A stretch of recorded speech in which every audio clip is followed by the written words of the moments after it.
Dans la capitale Téhéran, des manifestants rassemblés dans la rue. Certains crient mort au dictateur. Sur ces autres images diffusées en ligne, on peut voir un groupe de manifestants au nord-est du pays faire tomber et déchirer un drapeau de la République islamique. La contestation est étendue à tout le pays. Ici, dans la province de Fars, c'est une statue de Qassem Soleimani, figure du régime iranien tué par les États-Unis en 2020, qui est déboulonnée.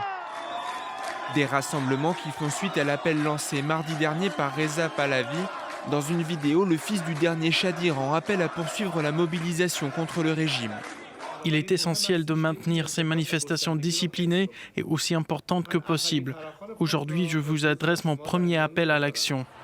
Dans la rue, les manifestations sont réprimées dans le sang. Selon un décompte de l'ONG Iran Human Rights, au moins 45 manifestants ont été tués depuis le début de la mobilisation, entamée le 28 décembre. Selon l'agence de presse Fars, 2 policiers ont été tués mercredi dans le sud-ouest du pays.